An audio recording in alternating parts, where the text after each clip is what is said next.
and feel the warmthness on my body. Similarly, that's the reason why we do prayers. In the initial stages, it is okay. When we are doing prayers, we say, Bhagwan, if you do this, give this to me, and things like that. It is okay. But then later on, as you are doing this retrospection simultaneously, as this is happening, and as time passes by in 8 to 9 months, your mode of prayer and why you pray will have a fundamental shift. Your perspective will automatically change. You don't have to make any effort. Because the divine energy is slowly starting to flow into you. It is flowing all the time, but the level of awareness kind of kicks in, and you become a changed person. Automatically, knowledge, everything also comes in. Automatically. It will happen. And so when we are doing this retrospection, it's very important. So that's what happens. We talked about opposites in our last session. The opposite of sad is not happy. Opposite of sad is sad. Opposite of hot is hot. It's not cold. If I were to ask you what's the definition of hot, you will say 70 degrees Fahrenheit. Somebody else will say 150 degrees. Somebody else will say, no, 40 degrees. You ask an Eskimo, he will say, oh, 50 degrees is warm for me. It's hot for me. I feel very hot. So what's the definition of hot? You can only compare two things which are absolute in nature. You cannot compare anything which is relative in nature. Absolutely not. But then, right from our childhood, in our schools, we have been taught opposites. And that is the fundamental reason why we are thrown up and down in the journey of life. Constantly. Because why? I'm constantly thinking of something else when I'm supposed to be.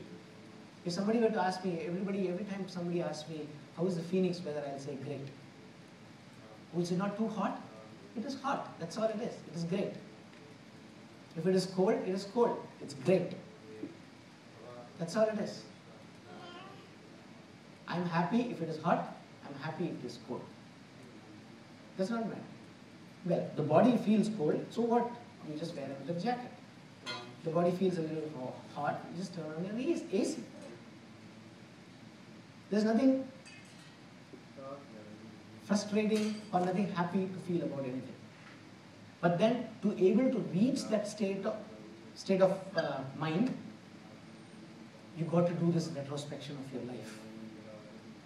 You have to do that. If you do not do that, you will be up and down constantly. You know, shock absorber in our car. If the shock absorber is very weak, the road gets very bumpy. But just because that shock absorber is very strong, we are able to ride and we are not able to see the ups and downs of the road. It is not that the road is smooth. So similarly, when your spiritual shock absorber is extremely strong, no matter what happens in this journey of life, you shall not be thrown up and down at all. Nobody on the outside can touch you. Nobody. Nobody can. There's one Hanuman Chalisa, no? In Hanuman Chalisa, they will say, you have to take permission for you to touch me. Until then, nobody can touch me, unless I allow them to. Often we see this in relationships too. When the relationship is going on great, we say, oh, we say it because we are in love and all that, so our relationship is very strong. But when the relationship breaks, we always blame it on somebody else, oh, that's why the relationship broke. No, because we were fundamentally weak, our relationship was weak, that's why we broke. We always will blame it on our mother-in-law or father-in-law or some other in-law. That's why we broke. Constantly, please. So that's what happens. When the retrospection happens and you think about it, what's going on, your level of awareness starts to kick in and you start to do your introspection. So introspection is where you're constantly thinking about what's going on. At that moment, you start living. Right now, All our thoughts are either of the past or of the future. But if we want to start living in the moment. When people say living in the moment, what does that mean? Living in the moment means zero thoughts. And that happens to us day in and day out. What did you do yesterday at 11 a.m.?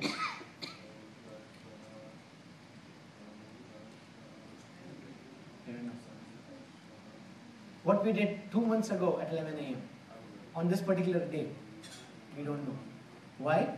Because we were in the moment. Zero thoughts. But if I were to ask you certain significant events that have happened in your life, you will remember it to the nth degree. You can just paint something that happened 20 years ago in your life. Why? Because it was a significant event. See, mind is just like our motion picture. The projector projects it on the mind, on the white wall. That's mind. And then if I go and etch something over there, I remember it. But the mind does not remember what happened yesterday or day before yesterday, certain aspects.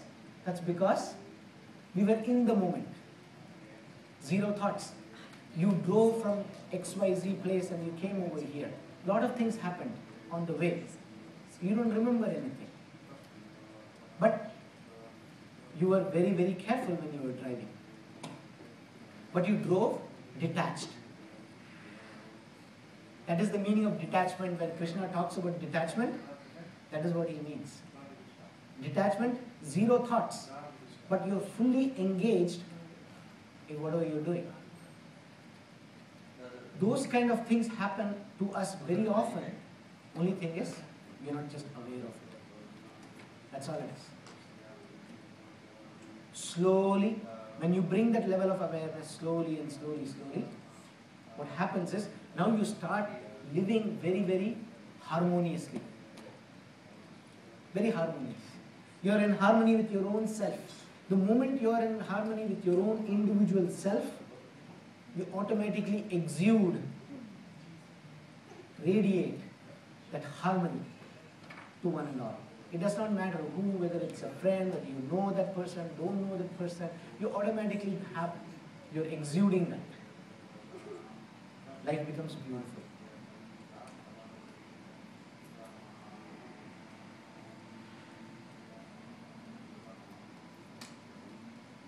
A time will come in your life also where you're saying now, Bhagwan, when I do prayer, I'm not doing prayer. I am prayer. When I do work, I don't do work. I am work. Work is just simply flowing through this body. That level of awareness is what will happen. That state of mind, that mind will just change. People always ask, how do I change my mind? Mind is not to be changed at all. Mind you cannot change. Mind is like a project, the screen that is there. The moment you start engaging in spontaneous activities, at that moment, your mind, the composition of your mind will automatically start to change. Now, how do I do that? Here is one thing that I would like you to practice. You take 1% of your annual salary. If you make 100,000, your wife or husband, they make another 100,000, $200,000 before tax. Take 1%. So let's, for simplicity's sake, we'll just say $100,000. Take 1% before tax, that's $1,000 every year. That's your annual budget. Divide that into 2. Give $500 to your spouse, $500 you keep it. Wherever you feel like giving, give it spontaneously.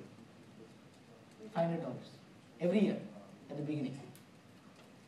If you're in India, you feel there's an auto rickshaw guy who is going and you happen to eat, say, chana bhatura,